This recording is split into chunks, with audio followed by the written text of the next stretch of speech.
Hello, Adrian.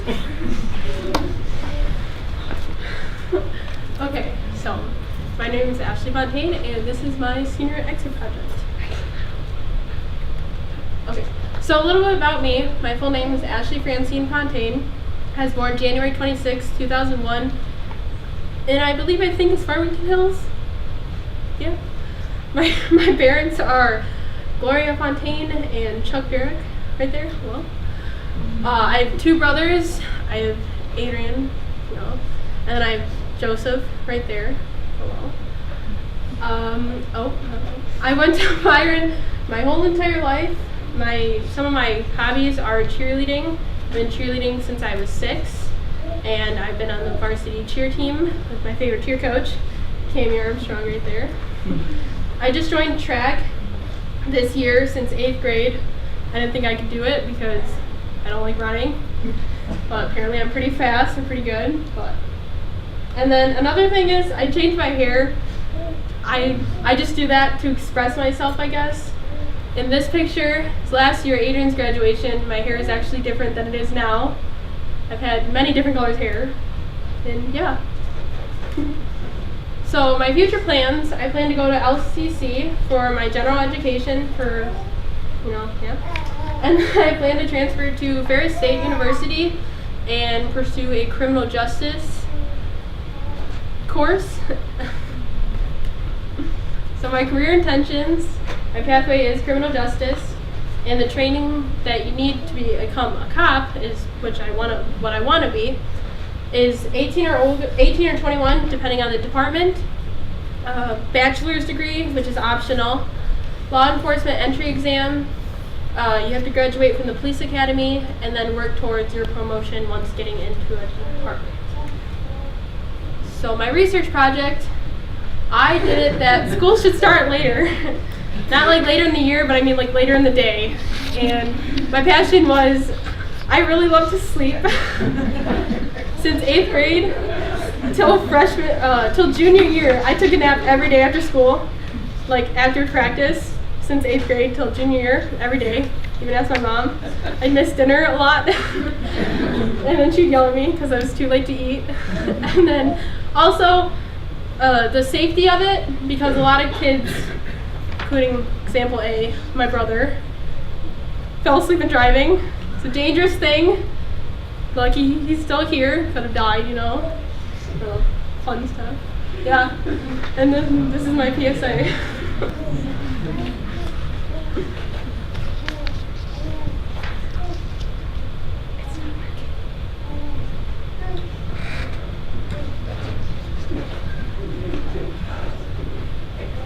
So why it's a problem? The rate of teen crashes due to tiredness is very it's very high. The average adolescents 13 to 18 need about 8 hours of sleep, and since our teens' minds don't really go to bed to get the full 8 hours of sleep due to puberty, because all the hormone changes, we normally go to bed between 10 and 11. Some people are wild and go to bed at 3. You can't do that. But the hormones cause a change in how you sleep. You stay up late, and your brain is wired to wake up later. And so even starting school an hour later, some schools actually have done it, and it improves. It improves grades and attendance within students. And it is proven to help, and I mean, it's my last year, so it's not going to benefit me now, but it would have been nice. But anyways, that was it.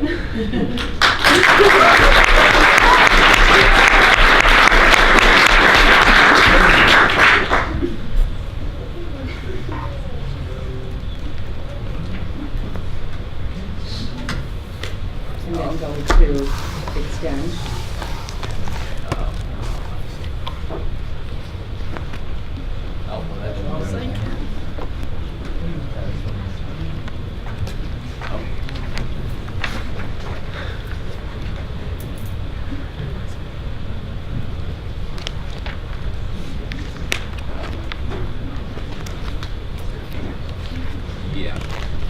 Click on the in part.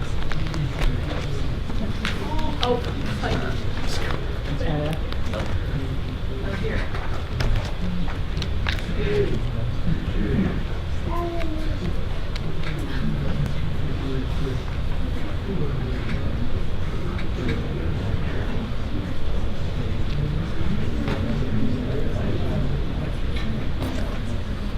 oh, that's my whole house.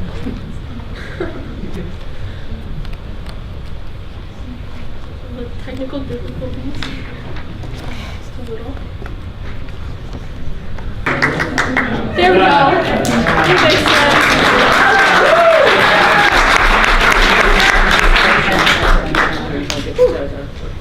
Okay, so yes, Mom's laughing at this picture because, you know, that's just me. So my community service, I did concession work with Caleb's mother. I did some yard work at Caleb's house.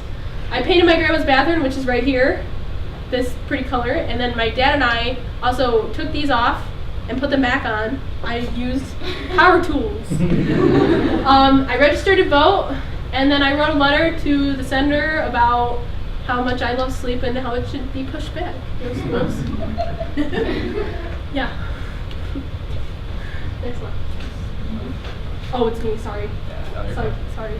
Okay, so my inspirational person was Demi Lovato, and I've been watching Camp Rock since I was like 7, so she's not like, I personally like her because she's not this Hollywood model kind of image everybody has of like, you know, the legs that are like this big around, big as my arm, and she's a role model for boys and girls who self-harm or have self-harmed, and she's become an advocate for mental health awareness because she has, she's been diagnosed with eating disorders, depression, anxiety, and when a lot of people think of her, she has had drug issues, so a lot of people think of the bad things about her, but I personally think she is a very good role model for teens and younger kids.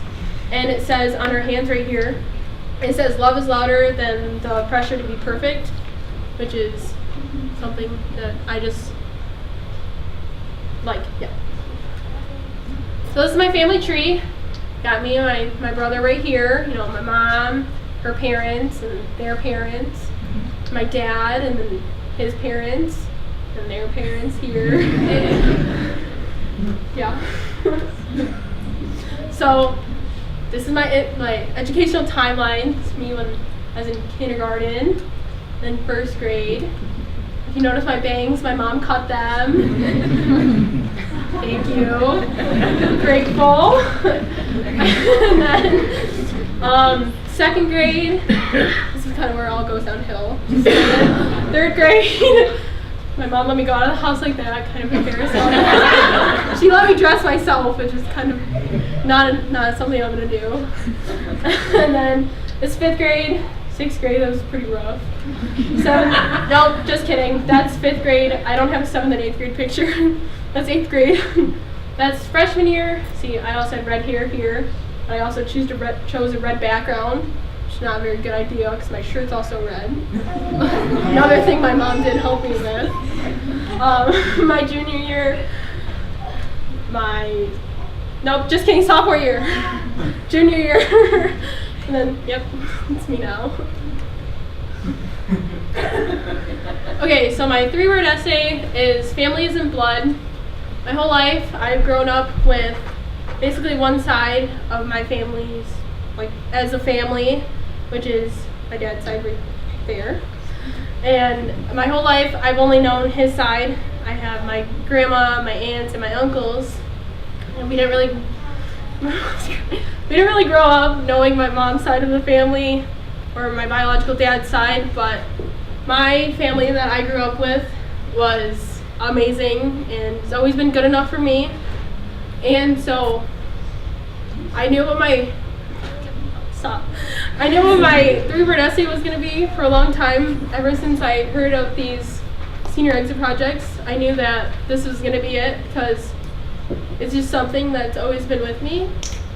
And sometimes I think, wonder if they ever think of me different, because I'm not last name. We don't have the same last name. We're not blood, but I've actually asked a couple of my cousins, and they said that they've known me since I was a baby, and they never thought of me anything else but family. So, yeah, okay. So this is my vision board. You know, I want to be a cop one day, so the thin blue line. This is my dream dog. This is a little giant Alaskan Malamute. Prettiest dog in the world. And of course, you know, I want to have a nice family. I don't want to be rich. Like, a lot of people put up this, like, oh, I want a lot of money. I don't want to be poor, I guess. I want to be like, but I don't want to be rich, like, yeah. And then I want to travel, you know, sometime in my life. I want to go to different parts of the world. And I want to make a difference. I haven't really known what I want to do my whole life. But all I've really known is that I want to make a difference in other people's lives and my own. I want to be able to know that what I'm doing is beneficial to society. Yeah, accountants are beneficial, but I don't want to just sit at a cubicle all day because it's boring. So that's what led me to wanting to be a cop. Okay, so yep, this is like my family and everything. This is, you know, the Olivers, my mom and my dad and my brother. And AJ is like a brother to me. You know, my other brother and my Uncle Jeff and Caleb and Lillian and my brother again. So my letter to my parents, these pictures, let me start off, are an actual representation of our relationship. Like, my mom never has her mouth closed in pictures, like ever. And just this look right here is just how it is. But I just want to start by thanking you for, you know, putting up with me and me being you for 18 years so far. And, you know, sometimes forgetting me a lot. You know, at practices and such, so thanks for letting me getting my license. Just a handful of times. You know, my dad, you know, you weren't my biological dad, you know, but you are my dad, and very thankful for that because you're my dad. Love you. Yep. And then, it's a happy birthday to you, George. And then any questions?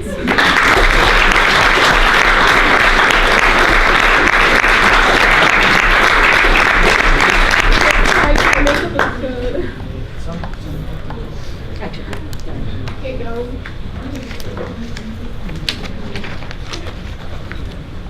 TJ. I've heard about like times where like whenever people like their school districts will like move up their like or move back their starting time, coaches and like you know people leaders of clubs and stuff will just try to do meetings before, and it kind of just like defeats the purpose of giving teams more sleep. Right. How do you think we can kind of solve that problem that comes with trying to you know get teams more sleep, and then people are like, no, just do more stuff? A lot of things that I read when I was researching this topic was that a lot of coaches were willing to, like, after school, like, just cut their practices a little shorter because they thought of sleep as, like, a competitive advantage, actually. And they're like, sleep-deprived teens are more likely to get hurt while doing their sport because they're not focused enough, or they're not, like, actually paying attention to what they need to be paying attention to, like, not get hurt. So before school, I didn't really read anything about that, but like after school, I know I read a lot of coaches were willing to cut their practices a little shorter, so teens can get the full 8 hours of sleep. Yeah. Other than happy birthday, there's another member of your family that you didn't acknowledge. Would you like to say something of gratitude to your brother? You're a dork. I mean, you're pretty cool. You know what? No, I'm not doing that. Not today. I was joking. Okay. You pick on me a lot, dude. So I appreciate it, I guess. I know I do. Okay, we'll leave it with that.